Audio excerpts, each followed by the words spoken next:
ಓಂ ಶ್ರೀ ಗುರು ಬಸವಲಿಂಗಾಯ ನಮಃ. ಸರ್ವರಿಗೂ ಶರಣ ಶರಣ.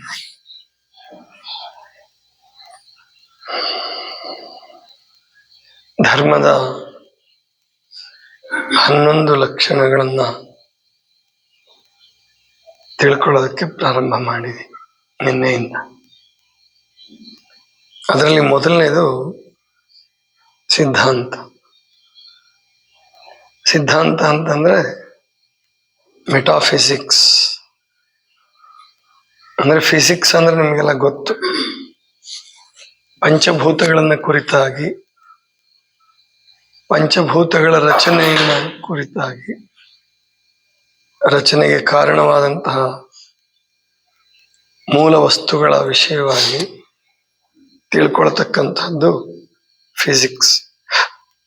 ಈಗ ಅದ್ರಲ್ಲಿ ಮತ್ತೆ ಬಹಳ ವ್ಯಾಪಕವಾಗಿ ಬೆಳೆದಿದೆ ಫಿಸಿಕ್ಸ್.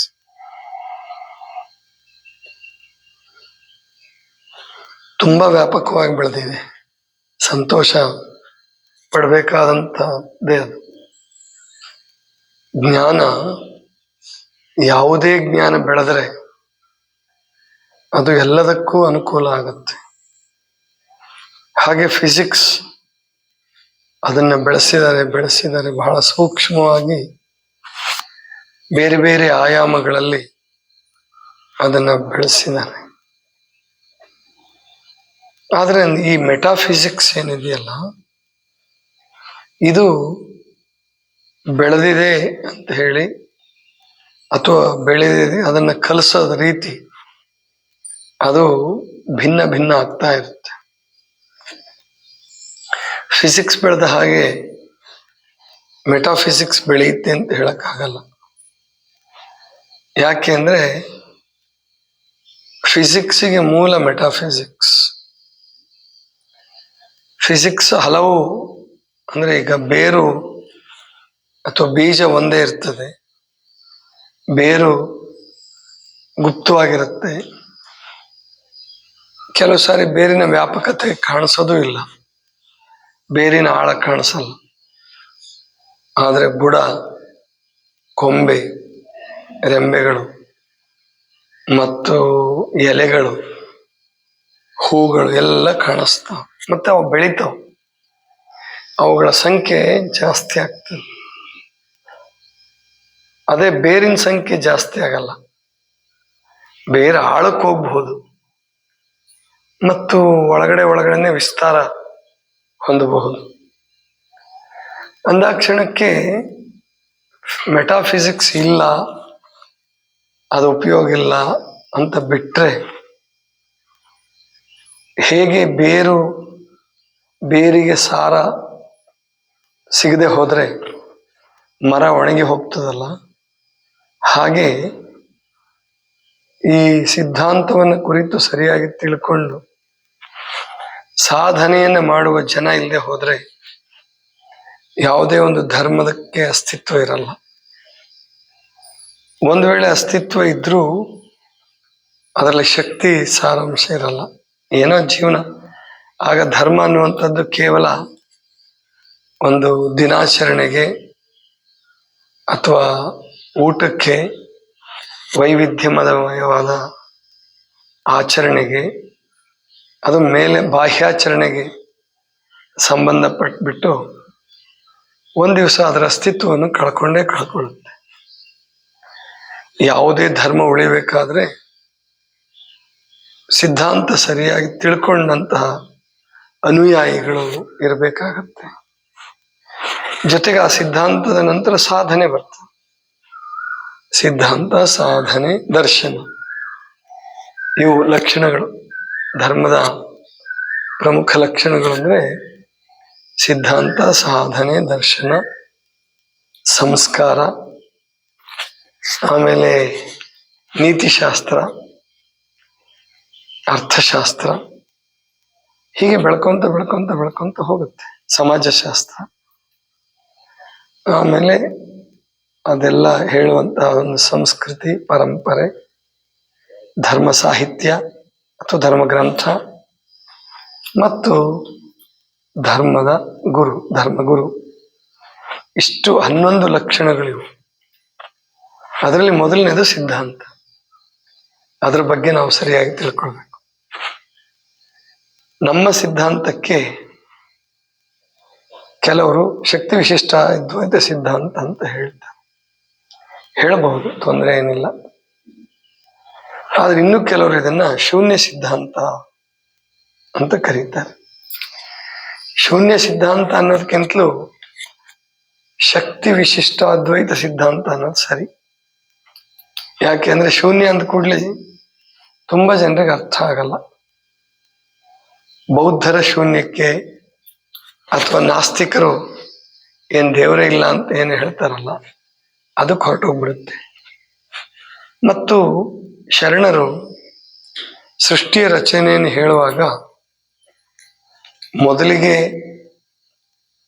ನಿಶೂನ್ಯ ಲಿಂಗ ಮತ್ತು ನಿಷ್ಕಳ ಲಿಂಗ, ನಿಶೂನ್ಯ ಲಿಂಗ, ನಿರವಯ ಲಿಂಗ, ನಿಷ್ಕಳ ಲಿಂಗ ಅಂತ 3 ಹಂತಗಳನ್ನು ಹೇಳಿದ ಮೇಲೆ ಮಹಾಲಿಂಗ ಅಂತ ತಗೊಳ್ತಾರೆ. ಮಹಾಲಿಂಗದಲ್ಲಿ ಶಕ್ತಿಗಳ ಆವಿರ್ಭಾವ, ಶಕ್ತಿಗಳ ಪ್ರಸ್ತಾಪ ಆಗುತ್ತೆ. 6 ಶಕ್ತಿಗಳನ್ನ ಹೇಳ್ತಾರೆ. ಸೃಷ್ಟಿಗೆ ಮುಂಚೆ 6 ಶಕ್ತಿಗಳನ್ನು ಹೇಳ್ತಾರೆ. ಮತ್ತೆ ನಮ್ಮಲ್ಲಿ ಶಕ್ತಿಯನ್ನ ಮಾಯೆ ಅಂತ ಕರೆಯೋದಾಗ್ಲಿ, ಅಥವಾ ಆ ಶಕ್ತಿ ಸ್ವತಂತ್ರ ಅಲ್ಲ, ಶಕ್ತಿಗೆ ಅಸ್ತಿತ್ವ ಇಲ್ಲ, ಅಥವಾ ಭ್ರಮೆ, ಕಲ್ಪನೆ ಹಂಗೆ ಹೇಳಲ್ಲ. ಶಕ್ತಿ ಸತ್ಯ ಅನ್ನುವ ಮಾತನ್ನೇ ಹೇಳ್ತಾರೆ. ಅದು ಸತ್ಯ ಕೂಡ. ಈಗ ವಿಜ್ಞಾನ ಅದನ್ನು ಸಾಬೀತು ಮಾಡಿದೆ. ಶಕ್ತಿ ಇಲ್ಲದೆ ಏನು ಇಲ್ಲ. ಅದಕ್ಕೆ ಮ್ಯಾಟರ್ ಅಂತ ಕರೆದಿದ್ದಾರೆ, ಅಥವಾ ಎನರ್ಜಿ ಅಂತ ಕರೆದಿದ್ದಾರೆ. ವಿಜ್ಞಾನ ಅಲ್ಲಿಗೆ ನಿಂತುಬಿಟ್ಟಿದೆ. ಮ್ಯಾಟರ್ ಅಥವಾ ಎನರ್ಜಿಗೆ ನಿಂತ್ಕೊಂಡ್ಬಿಟ್ಟಿದೆ. ಆದರೆ ನಮ್ಮ ಪೂರ್ವಜರು, ಉಪನಿಷತ್ಕಾರರು, ವಿಶೇಷವಾಗಿ ಉಪನಿಷತ್ಕಾರರು ಮತ್ತು ಶರಣರು ಶಕ್ತಿಯ ಹಿಂದೆ ಮತ್ತೆ ಚೈತನ್ಯದ ಮತ್ತು ಅರಿವಿನ, ಪ್ರಜ್ಞೆಯ ಆಳದ ಅರಿವಿನ ಕಲ್ಪನೆಯನ್ನು ಅಥವಾ ಅದನ್ನು ಕುರಿತಾಗಿ ಸಾಕ್ಷಾತ್ಕಾರ ಮಾಡಿಕೊಂಡು ಅದನ್ನು ಹೇಳ್ತಾರೆ. ಅದನ್ನೇ ಪ್ರಭುದೇವರು ಬಹಳ ಚೆನ್ನಾಗಿ ಹೇಳ್ತಾರೆ. ಸಹಜದಿಂದ ನಿರಾಲಂಬವಾಯಿತು, ನಿರಾಲಂಬದಿಂದ ನಿರಾಳವಾಯಿತು, ನಿರಾಳದಿಂದ ನಿರವಯವಾಯಿತು, ನಿರವಯದಿಂದ ಆದಿಯಾಯಿತು, ಆದಿಯಲ್ಲಿ ಮೂರ್ತಿಯಾದನೊಬ್ಬ ಶರಣ. ಇಲ್ಲಿಂದ ಮಹಾಲಿಂಗದ ಶರಣ ಅನ್ನೋ ಏನು ಶಬ್ದ ಬಳಸಿದಾರಲ್ಲ, ಅದೇ ಮಹಾಲಿಂಗ. ಆದಿಯಲ್ಲಿ ಮೂರ್ತಿಯಾದನೊಬ್ಬ ಶರಣ. ಆದ್ರಿಂದ ನಮ್ಮ ಸಿದ್ಧಾಂತಕ್ಕೆ ಶಕ್ತಿ ವಿಶಿಷ್ಟ ಅದ್ವೈತ ಸಿದ್ಧಾಂತ ಅಂತ ಕರೆಯೋದು ಸರಿ. ಇಲ್ಲಿ ನಾವು ಇದನ್ನು ಹೇಳುವಾಗ ಇಲ್ಲಿ ಜೀವ, ಜಗತ್ತು, ಈಶ್ವರ ಈ ವಿಷಯ ಬರುತ್ತೆ ಅಂತ ತತ್ವಜ್ಞಾನಿಗಳು ಫಿಲಾಸಫಿ ಕ್ಲಾಸಲ್ಲಿ ಬೋಧಿಸ್ತಾರೆ, ಫಿಲಾಸಫರ್ಸ್ ಹೇಳ್ತಾರೆ. ಆ ದೃಷ್ಟಿಯಿಂದ ನಮ್ಮ ಏನು ಈ ಸಿದ್ಧಾಂತ ಇದೆ, ಜೀವ ಅನ್ನುವಂಥದ್ದು ಜನ್ಮ ಜನ್ಮಾಂತರಗಳಲ್ಲಿ ಬಂದು ಸಂಸ್ಕಾರಗೊಳ್ಳುತ್ತೆ. ಜಗತ್ತು ನಮ್ಮ ಪ್ರಕಾರ ಮಾಯೆ ಅಲ್ಲ, ಭ್ರಮೆಯೂ ಅಲ್ಲ. ಜಗತ್ತು ಸತ್ಯ, ಕರ್ತಾರನ ಕಮ್ಮಟ. ಇನ್ನು ಈಶ್ವರ ಅನ್ನುವಂಥದ್ದು ಕಲ್ಪನೆ ಅಲ್ಲ, ಅದು ಪರಮಾತ್ಮ ಅಥವಾ ಸ್ವಯಂಭೂ ಕಲ್ಪನೆ ಅಲ್ಲ, ಅದು ವಾಸ್ತವ. ಆದರೆ ಅತ್ಯಂತ ಸೂಕ್ಷ್ಮವಾದದ್ದು. ಅದನ್ನ ವಿವರಿಸಕ್ಕೆ, ವರ್ಣಿಸಕ್ಕೆ ಬರಲ್ಲ. ಅದನ್ನು ಸಾಕ್ಷಾತ್ಕಾರದಿಂದ, ಅನುಭವ ಪ್ರಮಾಣ ಅಂದ್ರೆ ಸಾಮಾನ್ಯವಾಗಿ 3 ಪ್ರಮಾಣಗಳೇನಿದಾವೆ, ಪ್ರತ್ಯಕ್ಷ ಪ್ರಮಾಣ, ಅನುಮಾನ ಪ್ರಮಾಣ, ಆಗಮ ಪ್ರಮಾಣಗಳಿಂದ ಅದನ್ನು ತಿಳ್ಕೊಳಕ್ ಬರಲ್ಲ. ಅದನ್ನು ಅನುಭವ ಪ್ರಮಾಣದಿಂದ ಮಾತ್ರ ತಿಳ್ಕೋಬಹುದು. ಅದಕ್ಕೆ ಮೊದಲಿಗೆ ಆಗಮ ಪ್ರಮಾಣಕ್ಕೆ ಬೆಲೆ ಕೊಡೋದು. ಆಗಮ ಪ್ರಮಾಣ ಅಂದ್ರೆ ಏನು? ಶಬ್ದ ಪ್ರಮಾಣ. ಅಂದ್ರೆ ಈಗ ನಾವು ನಮ್ಮ ತಂದೆಯನ್ನ ನೇರವಾಗಿ ನೋಡಿಲ್ಲ. ತಂದೆಯನ್ನು ನಾವು ನಂಬೋದು ತಾಯಿಯ ಮಾತಿನ ಆಧಾರದ ಮೇಲೆ. ಹಾಗೆ ತಂದೆ ಅಂದ್ರೆ ಪರಮಾತ್ಮ ಮಹಾಲಿಂಗ, ಅಥವಾ ಇನ್ನು ಸಹಜ ಅಥವಾ ನಿರಾಲಂಬ ನಿಷ್ಕಲ ಲಿಂಗ ಅಂತ ಏನ್ ಕರಿತೀವಲ್ಲ, ಅದು ಎಲ್ಲದರ ಮೂಲ. ಅದನ್ನ ಯಾರು ನೋಡಕ್ ಬರಲ್ಲ. ನೋಡಕ್ ಬಹಳ ವರ್ಷಗಳು, ಕೆಲವು ಸಾರಿ ಜನ್ಮಗಳೇ ಬೇಕಾಗಿ ಬರಬಹುದು. ಆದ್ರಿಂದ ಆಗಮ ಪ್ರಮಾಣವನ್ನೇ ಆಶ್ರಯಿಸುವುದು, ಅಂದ್ರೆ ಗುರುಗಳು, ಶರಣರು, ನಮ್ಮ ಹಿರಿಯರು, ಸಾಧಕರು, ಸಿದ್ಧರು ನಮಗೇನು ಹೇಳ್ಕೊಟ್ಟಿದ್ದಾರೆ. ಬಸವಣ್ಣನವರಿಂದ ಆರಂಭ ಮಾಡಿ ಸಿದ್ಧಲಿಂಗೇಶ್ವರರವರೆಗೆ, ಅಥಣಿ ಶಿವಯೋಗಿಗಳವರೆಗೆ ಎಲ್ಲರೂ ಹೇಳ್ತಾ ಬಂದಿದ್ದಾರೆ. ಏನಪ್ಪಾ ಅಂದ್ರೆ ಪರಮಾತ್ಮ ಅನ್ನುವಂಥ ತತ್ವ ಇದೆ, ಆ ಶಕ್ತಿ ಇದೆ, ಶಕ್ತಿಗೆ ಮೂಲವಾದ ಲಿಂಗ ಇದೆ. ಅದನ್ನ ನಂಬಿಕೊಂಡಿದ್ದೀವಿ ನಾವೆಲ್ಲ. ನಾವು ಕಂಡಿಲ್ಲ, ನಾವು ನೋಡಿಲ್ಲ, ಆದ್ರೆ ನಂಬಿದ್ದೀವಿ. ಹೇಗೆ ಒಂದು ಮಗು ತಾಯಿಯ ಮಾತಿನ ಆಧಾರದ ಮೇಲೆ ತಂದೆಯನ್ನ ಒಪ್ಪುವ ಹಾಗೆ ನಾವು ಒಪ್ಕೊಂಡಿದ್ದೀವಿ. ಆದ್ರೆ ಇಲ್ಲಿ ತಂದೆ ನಮಗೆ ಸಿಗ್ತಾನೆ, ಕಾಣಿಸ್ತಾನೆ, ಅವನ ಜವಾಬ್ದಾರಿಯುತ ಕೆಲಸವನ್ನ, ಅವನ ಪ್ರೀತಿಯನ್ನು ನಾವು ನೋಡ್ತೀವಿ. ಹಾಗೆ ಪರಮಾತ್ಮ ಅನ್ನುವಂತಹ ತಂದೆಯನ್ನು ನೋಡುವಾಗ ಸಾಹಸ ಮಾಡಲೇಬೇಕು. ತತ್ವಜ್ಞಾನದಿಂದ ಎಷ್ಟೇ ತಿಳ್ಕೊಂಡ್ರೂ ಸಮಾಧಾನ ಆಗಲ್ಲ. ಅಂದ್ರೆ ಅಲ್ಲಿ ಅನೇಕ ಸಿದ್ಧಾಂತಗಳನ್ನು ಮಂಡಿಸ್ತಾರೆ. ಮತ್ತೆ ಅನುಮಾನ ಪ್ರಮಾಣ ಅಂದ್ರೆ ಈಗ ಸೃಷ್ಟಿಯನ್ನು ನೋಡಿ ಪರಮಾತ್ಮನನ್ನ ಊಹಿಸೋದು. ಸರ್ವಜ್ಞನ ಒಂದು ವಚನ ಇದೆ ನೋಡಿ, ಇಂಗಿನೊಡು ನಾಥವನು ತೆಂಗಿನೊಳಗೆಳ ನೀರ ಭೃಂಗ ಕೋಕಿಲೆಯ ಕಂಠದೊಳು ಗಾಯನವ ತುಂಬಿದವರಾರೋ ಸರ್ವಜ್ಞ. ಅಂದ್ರೆ ಇದು ಬಹಳ ಅದ್ಭುತವಾದ ಮಾತು. ಇದಕ್ಕೆ ಅನುಮಾನ ಪ್ರಮಾಣ ಅಂತ ಹೇಳ್ತಾರೆ. ಇಂಗಿನೊಳು ನಾಥವನು, ನಾಥವನು, ನಾಥ ಅಂದ್ರೆ ಒಡೆಯ ಅಂತ ಆಗುತ್ತೆ. ನಾಥ ಅಂದ್ರೆ ವಾಸನೆ. ಇಂಗಿನೊಳು ನಾಥವನು ತೆಂಗಿನೊಳಗೆ ಎಳನೀರ ಭೃಂಗ ಕೋಗಿಲೆಯ ಕಂಠದೊಳು ಗಾಯನವ ತುಂಬಿದವರಾರು ಸರ್ವಜ್ಞ.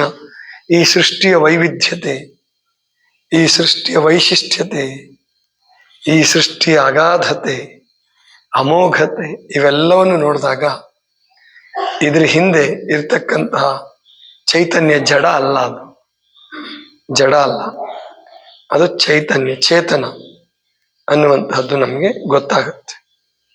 ಆದ್ದರಿಂದ ಆ ಚೈತನ್ಯವನ್ನ ಸಾಕ್ಷಾತ್ಕಾರ ಮಾಡ್ಕೊಳ್ಳೋಕೆ ಟೈಮ್ ಬೇಕಾಗ್ತದೆ, ಸಮಯ ಬೇಕಾಗ್ತದೆ. ಹೇಳಿದ್ನಲ್ಲ, ಒಂದು ಜನ್ಮನೂ ಸಾಕಾಗಲ್ಲ ಕೆಲವು ಸಾರಿ. ಆದ್ರಿಂದ ಜನ್ಮಾಂತರವನ್ನ ಶರಣರು ನಿರಾಕರಿಸಿದ್ದಾರೆ ಅನ್ನೋದು ಸುಳ್ಳು. ಶರಣರು ಒಪ್ಕೊಂಡಿದ್ದಾರೆ. ಅದು ನಾವು ನಮ್ಮ ಧರ್ಮವನ್ನ ಸ್ವತಂತ್ರಗೊಳಿಸ್ಬೇಕು ಅಂತನೋ ಅಥವಾ ವಿಜ್ಞಾನಕ್ಕೆ ಹೊಂದಿಸ್ಬೇಕು ಅಂತನೋ, ವೈಜ್ಞಾನಿಕ ಕಾಲದಲ್ಲಿ ವಿದ್ವಾಂಸರು ಎಲ್ಲರೂ ಒಪ್ಪಬೇಕು ಅಂತನೋ, ನಮ್ಮ ಕೆಲವು ಥಿಯರಿಗಳನ್ನ ಇಲ್ಲ ಅಂತ ಏನಾದ್ರು ಹೊರಟ್ರೆ ನಾಳೆ ದಿವಸ ನಿಮ್ಮ ಧರ್ಮದ ಅಸ್ತಿತ್ವದ ಪ್ರಶ್ನೆ ಆಗುತ್ತೆ. ಅಥವಾ ಒಂದು ಒಳ್ಳೆ ಜನಾಂಗವನ್ನು ನಿರ್ಮಾಣ ಮಾಡ್ಲಿಕ್ಕೆ ಸಾಧ್ಯ ಇಲ್ಲ. ಒಂದು ಒಳ್ಳೆ ಜನಾಂಗ, ಶಾಶ್ವತವಾದ ಜನ ನಿರಂತರವಾಗಿ ಬೆಳೀತಾ ಬರ್ಬೇಕಾದ್ರೆ ಧರ್ಮ, ನಾವು ಸತ್ಯವನ್ನು ಒಪ್ಕೋಬೇಕು. ಸತ್ಯ ಅಂದ್ರೆ ಏನಪ್ಪಾ ಅಂದ್ರೆ ಜೀವ, ಜಗತ್ತು, ಈಶ್ವರ. ಈ ದೃಷ್ಟಿಯಿಂದ ಈ ಮೂರನ್ನು ನಮ್ಮ ಧರ್ಮ ಒಪ್ಪುತ್ತೆ. ಜೀವ ಅನೇಕ ಜನ್ಮಗಳಲ್ಲಿ ಸಂಸ್ಕಾರಗೊಳ್ಳುತ್ತೆ, ಸಂಸ್ಕಾರಗೊಂಡು ಮಹತ್ವವಾದಂತಹ ಸಾಧನೆಯನ್ನು ಮಾಡುತ್ತೆ ಅನ್ನುವಂತಹದನ್ನು ಒಪ್ಕೊಳ್ಬೇಕು. ಇನ್ನು ಜಗತ್ತು ಬೇರೆಯವರು ಭ್ರಮೆ ಅಂತ ಕರಿಬಹುದು, ಭ್ರಾಂತಿ ಅಂತ ಕರಿಬಹುದು, ಮಾಯೆ ಅಂತ ಕರಿಬಹುದು. ಇಲ್ಲ, ಜಗತ್ತು ಸತ್ಯ, ಈಶ್ವರನು ಸತ್ಯ. ಈಶ್ವರ ಅಂದ ಕೂಡಲೇ ದೇವರ ಕಲ್ಪನೆ ಬರ್ಬೇಕಾಗತ್ತೆ. ಆ ದೇವರ ಕಲ್ಪನೆ ವಿಷಯ ಬಂದಾಗಲೇ ಮನುಷ್ಯ ಗೊಂದಲದಲ್ಲಿ ಬೀಳೋದು. ಯಾವುದು ಸತ್ಯ, ದೇವ್ರು ಯಾವುದು, ದೇವರಂದ್ರೆ ಏನು, ಇದನ್ನ ಅರ್ಥ ಮಾಡ್ಕೊಳ್ಳೋದಿದೆಯಲ್ಲ, ಇದು ಬಹಳ ಅಗತ್ಯ ಇದೆ. ಮತ್ತು ಅರ್ಥ ಆಗದಿದ್ರೆ ಕೇಳಿ ಚರ್ಚೆ ಮಾಡಿ ಗುರುಗಳಿಂದ ತಿಳ್ಕೊಳ್ಬೇಕು ಮೊದಲು. ಹಾಗೆ ತಿಳ್ಕೊಂಡ್ರೆ ಮಾತ್ರ ನಾವು ಸತ್ಯವನ್ನು ದರ್ಶನ ಮಾಡಲಿಕ್ಕೆ ಅಥವಾ ಸತ್ಯವನ್ನು ನಂಬೋದಕ್ಕೆ ಮತ್ತು ನಮ್ಮ ಸಿದ್ಧಾಂತವನ್ನು ಅರ್ಥ ಮಾಡ್ಕೊಳ್ಳೋದಕ್ಕೆ ಸಾಧ್ಯ. ಸುಮ್ಮನೆ ಪ್ರವಚನ ಕೇಳಿ ಬಿಟ್ಬಿಟ್ರೆ ಪ್ರಯೋಜನ ಇಲ್ಲ. ಚಿಂತನೆ ಮಾಡಬೇಕು. ಚಿಂತನೆ ಮಾಡಿ ನಾವು ವಿಶ್ಲೇಷಣೆ ಮಾಡ್ತಾ ಮಾಡ್ತಾ ಹೋದಾಗ ಅಲ್ಲಿ ನಮಗೆ ಈಶ್ವರನ ಬಗ್ಗೆ ಸರಿಯಾದ ಕಲ್ಪನೆ ಬರ್ತದೆ. ಈಶ್ವರನ ಬಗ್ಗೆ ಸರಿಯಾದ ಕಲ್ಪನೆ ಬರದೇ ಹೋದರೆ ನಿಮ್ಮ ಜೀವನದಲ್ಲಿ ಸಾಧನೆ ಆಗಲ್ಲ. ಈಶ್ವರನ ಬಗ್ಗೆ ಸರಿಯಾದ ಪರಿಕಲ್ಪನೆ ಬಂತಂತ ಇಟ್ಕೊಳ್ಳಿ, ಅವನು ಭಿಕ್ಷುಕನು ಲಕ್ಷಾಧಿಪತಿ ಆಗ್ಬಹುದು, ಒಬ್ಬ ದರಿದ್ರನು ಕೂಡ ಮಹಾ ವಿದ್ವಾನ್ ಆಗ್ಬೋದು, ದೊಡ್ಡ ಶ್ರೀಮಂತ ಆಗ್ಬೋದು, ಒಬ್ಬ ದಡ್ಡನು ಮಹಾನ್ ವಿದ್ವಾನ್ ಆಗಬಹುದು. ಅಂತ ಅದ್ಭುತ ಶಕ್ತಿ ಆ ನಂಬಿಕೆಯಲ್ಲಿದೆ. ಸರಿಯಾಗಿ ತಿಳ್ಕೊಳ್ಳೋದು, ನಂಬಿದ ಮೇಲೆ ಆ ಕಡೆ ಈ ಕಡೆ ಹರಿಯೋಂಗಿಲ್ಲ. ಅದನ್ನೇ ನಾವು ಈ ಬೆಳಗಿನ ಚಿಂತನದಲ್ಲಿ ವಿಚಾರ ಮಾಡ್ತಾ ಹೋಗೋಣ. ಈ 11 ಲಕ್ಷಣಗಳನ್ನ ಸರಿಯಾಗಿ ತಿಳ್ಕೊಂಡ್ಬಿಟ್ರೆ ನಮ್ಮ ಜೀವನ ಪಾವನ ಆಗತ್ತೆ, ನಮ್ಮ ಜೀವನದಲ್ಲಿ ಬದಲಾವಣೆ ಬರಲಿಕ್ಕೆ ಶುರುವಾಗುತ್ತೆ.